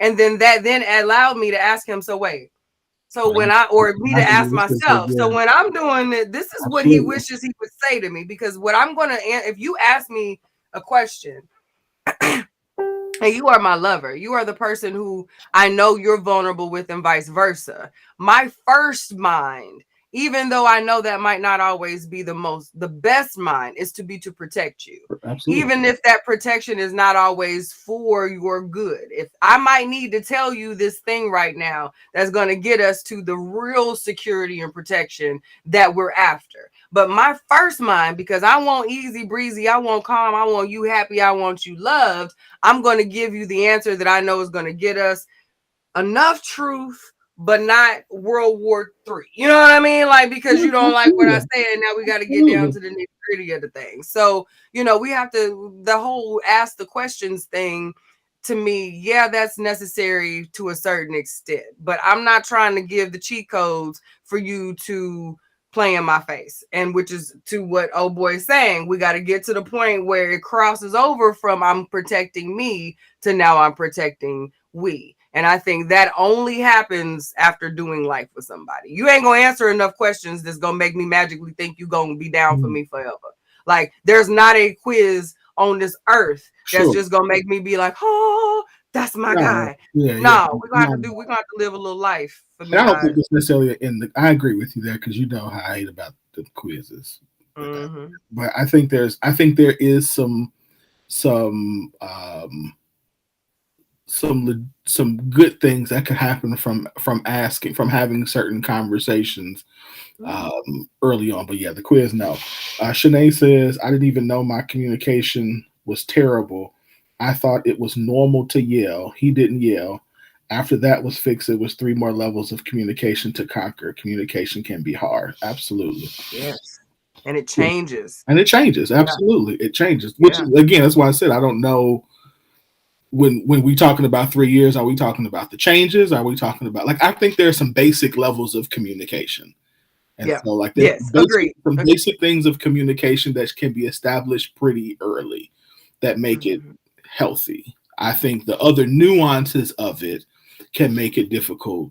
You know, the basic, like Shanae just talked about, in terms of like the yelling piece, like not yelling, and not, you know, if I'm not a yeller and I'm telling you don't yell at me, don't yell at me. We can talk about whatever we want. That as hard as that can be as hard, minus you telling me you slept with my friend 3 weeks before we got married, and he's an 8, and he's an 8, and I'm a 4. Because then my non-yelling self is probably going to yell, but yeah, those basic things, I think we could be able to get those early on. And I think the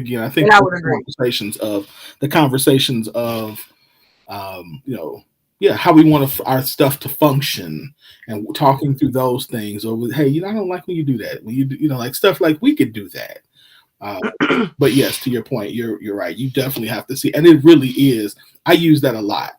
What you talked about in terms of watching how you do it with somebody else, and be like, hey, I saw when you did that. So when I do that, that's what you be wanting to say, huh? Okay, I got you. No. Yeah, I got you. I got you, and it's fine. You know, again, I think, like we said earlier, in order to be able to communicate effectively, you really do have to have a level of trust in your relationship that takes time to build, because to say some pretty hard and painful things to each other, which sometimes you're gonna have to. You're going to have effective communication in the relationship. You're going to have to say the thing that you think is going to hurt the other person's feeling. Sometimes, not all the time. You shouldn't be wanting to do it. You shouldn't be excited to hurt their feelings. But to say the hard thing sometimes is necessary. And what makes it even better is to say the hard thing in a way, in a loving way, and then to still love them well after you said the hard thing is good. Like, even though I don't like that you do this does not mean I love you any less. I don't like that, and that needs to stop now. Right. Yeah. Yep. Yep. Girl, when we first got, y'all know my face. Y'all know what I'm thinking most often comes across this face long before my lips ever say anything. If my lips ever say anything. Early on, that was something that James found hilarious when I would do with other people. So he understood completely what the expression changes and the body language meant. After a while, when we did not have a communication comfortability and style that we've established at this point, that was an argument point for us. That would be the stressor. When I chose not to emote and I was visual, instead of saying it, I would do my, okay, I'm just gonna be good. So then I was smug. I was dismissive.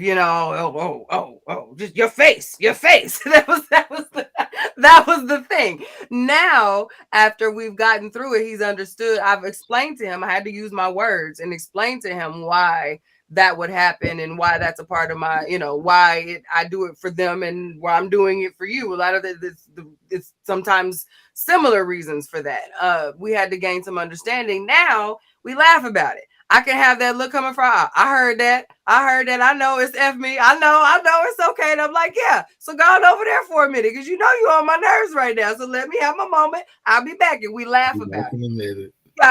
We laugh about it, and he can see it. And he's, I heard that. I said, but did I say it though? Oh, okay. Like we can. And then you learn to appreciate them not saying it, because it's like, okay, you weren't trying to hurt my feelings, but I heard it, but you didn't say it. I got it. Yep. Yep. And then we can come back later on. And sometimes we don't need to. Sometimes that's all that needs to be said. That communication, that acknowledgement that, yeah, you know, okay, you know, oh, okay. That's just so you know. Like, that's all that's we're not gonna do that again. Okay, good. We don't have to have an argument. I don't have to lecture you. We don't have to do the back and forth forever. You know, we don't have to not talk for 2 days and all stomping and slamming and throwing the stuff around and making everybody feel. Who needs that? You know what I mean? You can see it, we can acknowledge it. I can confirm it, and we can move on, and vice versa, because he has this, you know, he has a similar way about him, because neither of us are very confrontational. So we have had to learn our tells and then tell the other, I see you, I hear you, I'm gonna do better. Okay. You know what I mean? All right, yep, that was me, and move on. You know, I'm good for coming back. Yeah, that thing I said earlier, I heard that again. And yeah, my bad. Like I didn't mean that like that. Like you just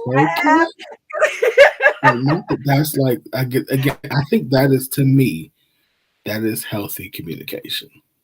Yeah. I think that's, which is healthy. Why I said you gave 19 and 21-year-old us way too much credit.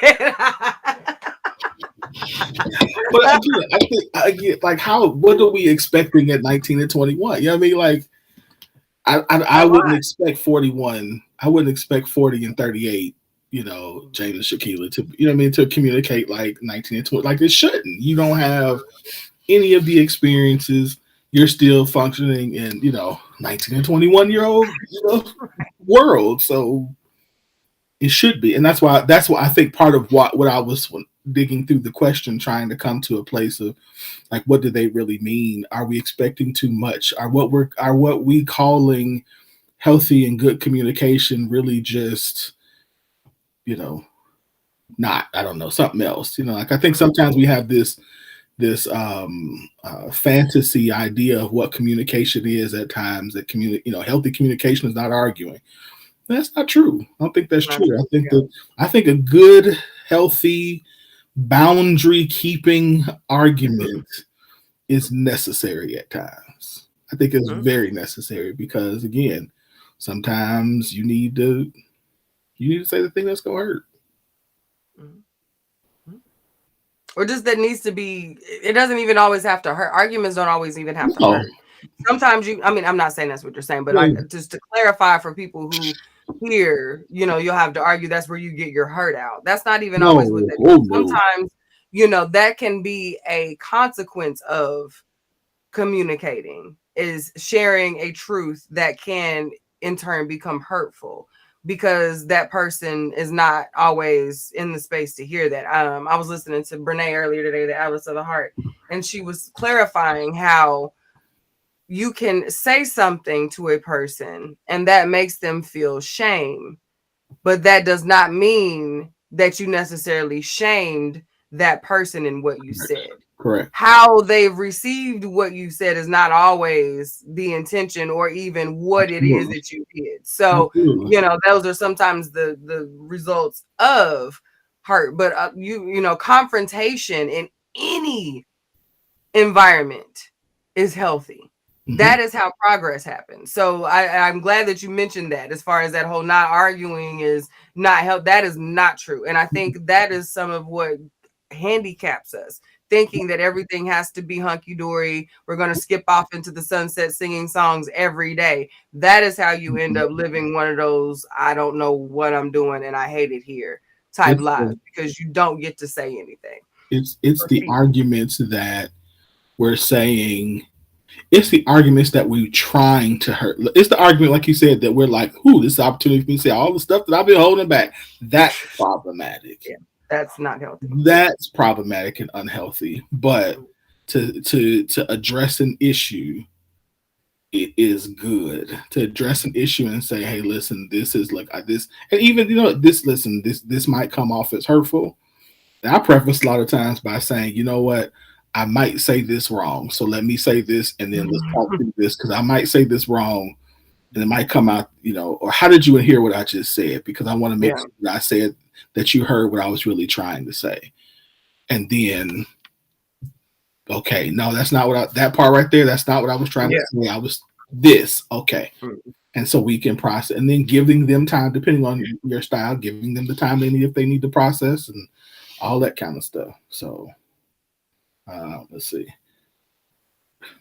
Good point. Shanae says friction builds muscle. That's good. You have a measuring stick to compare it with. That's true. Dr. Damon says engaging respectfully in disagreement or confrontation is necessary. Yes. Keeping the boundaries intact is how you make it out alive. Oh, somebody read my book now. It's true though. It's true. Though Dr. Damon probably didn't get that from my book, but that's he's a genius. Yeah. He's a genius in his own right. In his own right. So. Yeah. But that's real. We run it. What was that face? Nothing. That's the face you get.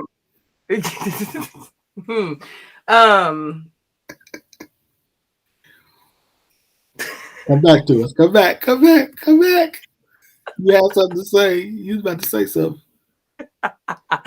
Wow. I'm gonna send you what I saw in a little bit so you'll know why it stopped me like that.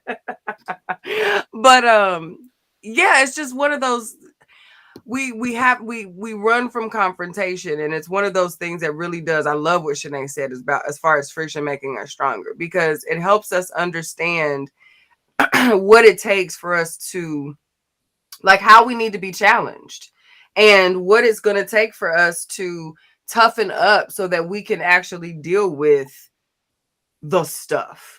You know what I mean? Like, if I can't have a tough conversation with the person that I trust with all of me, with the broken parts of me, if I can't figure this out, then I'm really not fit for prime time to go out and have these types of you know what I mean? Like, if I can't exercise care, if I can't exercise tact, discipline, these types of things here, you know what I mean? Like, if I can't find that here, and then I'm going back to where we started in the conversation early on, like, this is my person.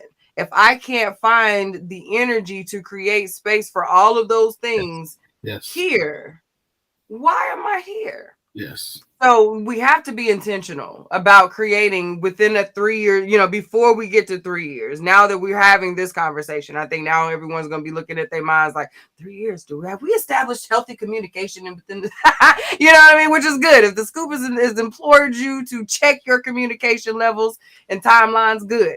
But I hope that we really begin to become more intentional about our experiences. We've disconnected a lot. For as much access as we have to each other right now, we've really disconnected from the ability to observe.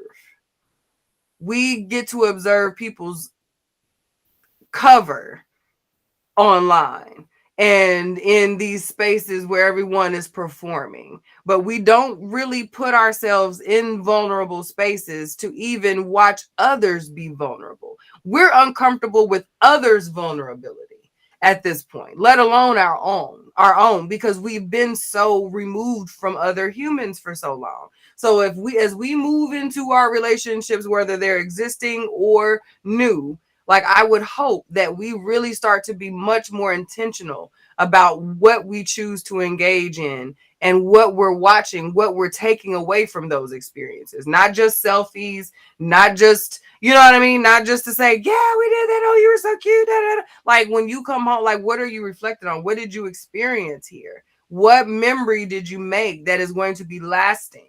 That's going to carry this when it gets rough, when you yelling and screaming back at each other, like, what is going to be those things that's going to meet you back at the couch? He'll slide you to Pepsi, you slide him to Doritos, and y'all sit there for a few minutes, and then somebody break the side. You know what I mean? Like, that. What is it going to take to get you there? Because it's not just we've been here for this amount of time and it just magically happens. You're not going to sit with that person and then it's going to magically become this is your person. That just means you've been sitting for a very long time with the same body. Big difference. Yep. It came back. Yeah. That's good. All right. Let's final words. This is time to go. Your turn. I just final words. Yeah, I had to fight to get that thought back. I thought that was your final word. I thought that was No, the final words of the show. no, but You ended that essentially that's well. it though. Y'all know I'm team get it out. I'm team work through it. I'm team have the tough conversations. So That was it. you know, I'm that is my final thought. I think now that we're discussing opening the world back up and it's actually happening where you know what I mean, where we have the opportunities to go back to work, to actually get out and date, to have a dinner with friends again, to go out and engage and do these things, be intentional about those things. What are we doing? And why are we doing that? What haven't we done yet? Okay, let's go try those things just because we haven't. And what are we going to experience together doing this new thing, engaging together? So our relationships matter. It's not every man out here for themselves. While we centering on self-care and understanding each other, that is so that we can be better for others. The self-care was to replenish so that we can go back out into the world and continue to pour. Right. That we are missing the other side of why self-care is so important. If the only thing that's discharging you is you big upping you are self-caring in the wrong direction. You're still not missing the point. Doing it right. You're missing the point, honey. You're just getting cute really, really often. You should be really, really relaxed. That's about it. But your enrichment has to come from a reciprocation that happens. That's where that growth comes from, because you're giving like you're getting, and you're taking it off the top. That's one of the things Ayana taught me when I first started on my spiritual journey. She said, you have to learn how to take it off the top. Give it to yourself so that you can continue to give it to others. And it is that good stuff that they keep coming back for. You know what I mean? You wonder about why it's not coming. The people ain't coming because you ain't doing what you need to for you. It's you watering down the good stuff. You take it off the top. They get the leftovers. And what's left is for the people. That's enough. And you have to understand that what's left after you refilled you is enough. Yep.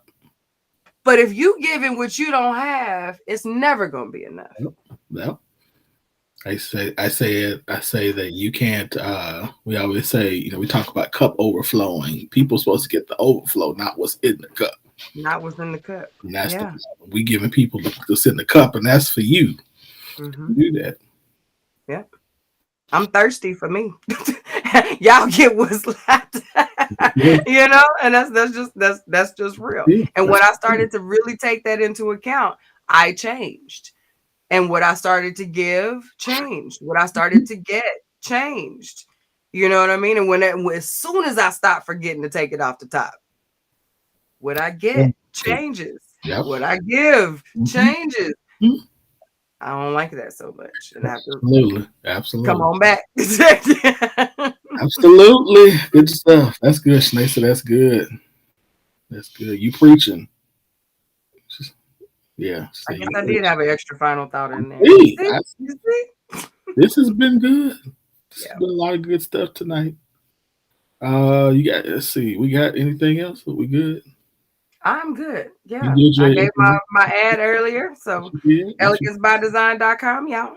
All right. Listen, I do my only thing I have to add is I launched it. Yeah, I didn't put this on email. I always tell y'all first. So I launched a new product. Another one and another one. You saw the budget planner. Yeah, I've launched my budget planner. I haven't launched it publicly, but I do it here first. So, so I have the workbook, and so the workbook helps you come up with the plan. The budget planner helps you execute the plan.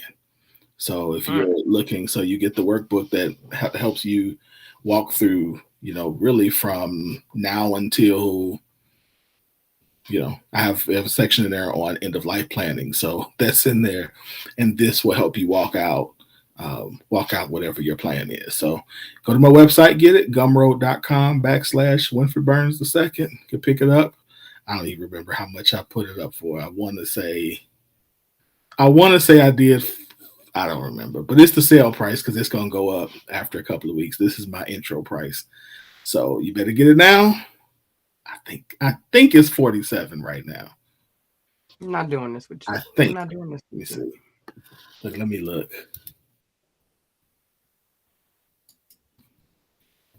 What did I sell it?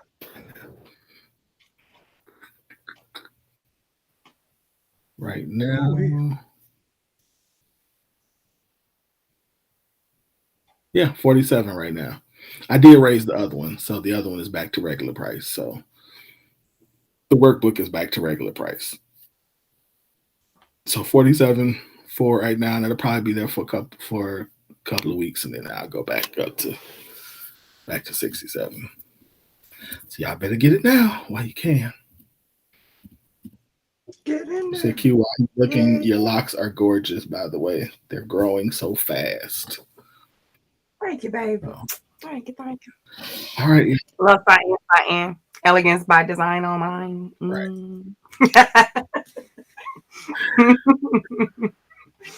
Y'all have a good night. It's been a really good show. Yeah.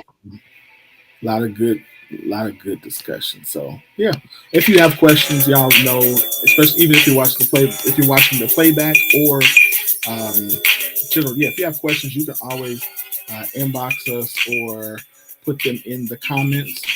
Also, what I didn't say was we have I didn't put the flyer in, but if you want to advertise with us, you can. Right now, we're running a special on the event, the $40 package, where if you have an event coming up or you're launching a new product, you can have it here for 2 shows and on social media for $40. So you want to make sure you take advantage of that. If you got questions, you can always email us at globaldriveradio@gmail.com or again, inbox me and we'll get you started. Other than that, y'all, thank y'all very, very much for tuning in. Thank you all who wrote this whole show. This has been a good show. So I always appreciate you, and we will see you next Tuesday.